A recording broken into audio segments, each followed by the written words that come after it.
Asatoma Satgamaya Tamasoma Jyotirgamaya Mrityurma Amritam Gamaya. Om Shanti Shanti Shanti.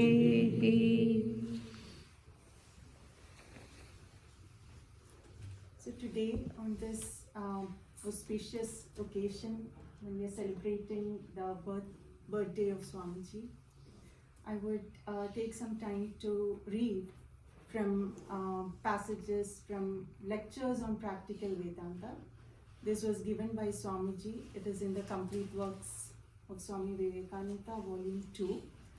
These lectures, a series of 4 lectures, were given by Swamiji in London in November of 1896. I hope these words, like Swamiji is, we are blessed to have his writings, plenty of it in these books. And there is nothing that, I can add meaning to these, like his words are enough. So I'll try to cover the first lecture, and hopefully we can talk more about it in our Sunday sessions later. So Swamiji talks about Vedanta, why it is practical. Like it is not just a theory, it is not just intellectual gymnastics. It is very practical, and it is practice first and knowledge second. And he talks us through the series of layer by layer. He lays out the foundation of why it is practical. He talks about the ideal of Vedanta, which is oneness, Om Tat Sat, and how we can use that to build faith in ourselves, ultimately leading to the goal of Vedanta, which is intense action while remaining calm. So, I'll start reading. We shall see how this Vedanta can be carried into our everyday life. For if a religion cannot help man, wherever he may be, wherever he stands, it is not of much use. It will remain only a theory for the chosen few. Religion, to help mankind, must be ready and able to help him in whatever condition he is in servitude or in freedom, in the depths of degradation or on the heights of purity. Everywhere, equally, it should be able to come to his aid.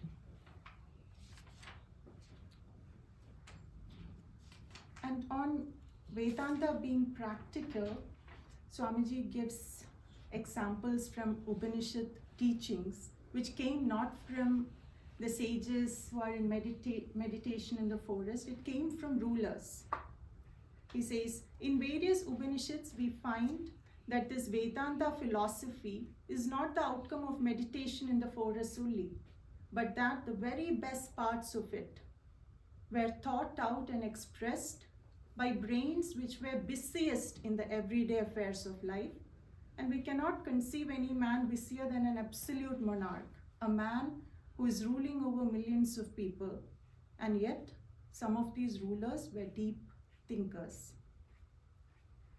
Gita, which is the best commentary we have on Vedanta philosophy, curiously enough, the scene is laid on the battlefield where Krishna teaches this philosophy to Arjuna, and the doctrine which stands out luminously in every page of Gita is intense activity, but in the midst of it, eternal calmness.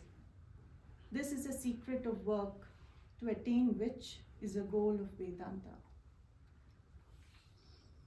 So with this argument laid out on how practical Vedanta right from the beginning is,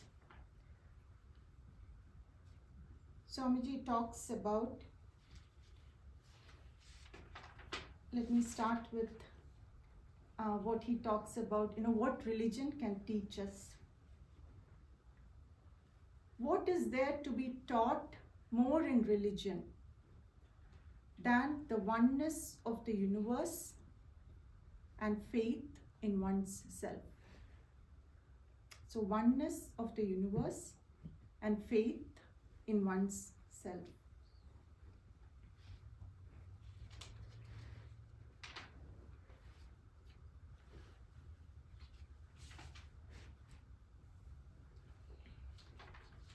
So for oneness of the universe, Swamiji talks about, what does Vedanta preach? It does not preach an impossible ideal. In one word, this ideal is that you are divine. Thou art that. This is the essence of Vedanta. After all its ramifications and intellectual gymnastics, you know that the human soul to be pure and omniscient. You see that such superstitions as birth and death would be entire nonsense when spoken of in connection with the soul. The soul was never born and will never die. And all these ideas that we are going to die and are afraid to die are mere superstitions. And all such ideas as that we can do this and cannot do that are superstitions. We can do everything. The Vedanta teaches men to have faith in themselves first.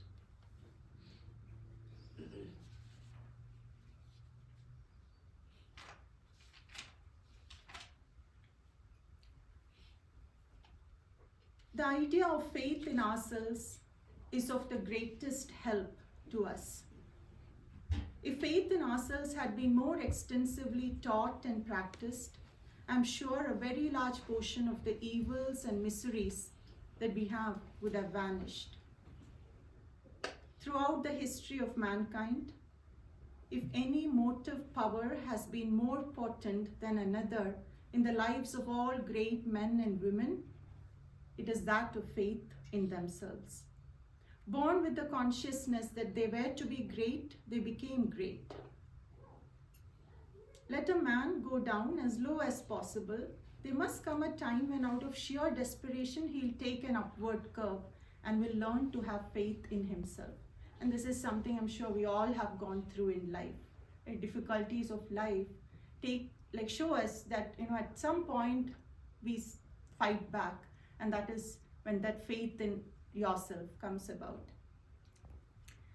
But it's better for us that we should know it from the very first.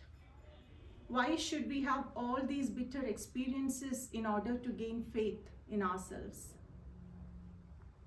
We can see that all the difference between man and man is owing to the existence of non-existence of faith in himself. Faith in ourselves will do everything. I have experienced it in my own life, and I'm still doing so. And as I grow older, that faith is becoming stronger and stronger. He is an atheist who does not believe in himself. He is an atheist who does not believe in himself. The old religion said that he was an atheist who did not believe in God. The new religion says that he is the atheist who does not believe in himself. But it is not selfish faith. So this is, a beautiful part where Swamiji connects the feeling of oneness with faith in yourself. It is not selfish faith, because Vedanta again is a doctrine of oneness. It means faith in all, because you are all.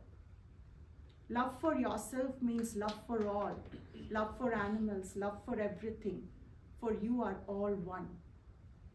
It is a great faith which will make the world better. I'm sure of that. He is the highest man who can say with truth, I know all about myself. Do you know how much energy, how many powers, how many forces are still lurking behind that frame of yours? What scientist has known all that is in man? Millions of years have passed since man first came here, and yet but one infinitesimal part of his powers has been manifested.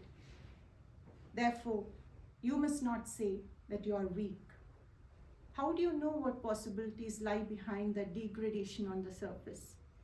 You know but little of that which is within you, for behind you is the ocean of infinite power and blessedness.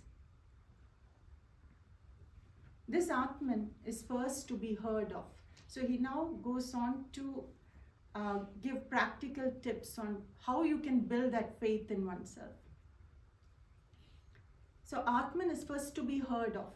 You have to imbibe that principle of Om Tat Sat, that you are that. Hear day and night that you are that soul.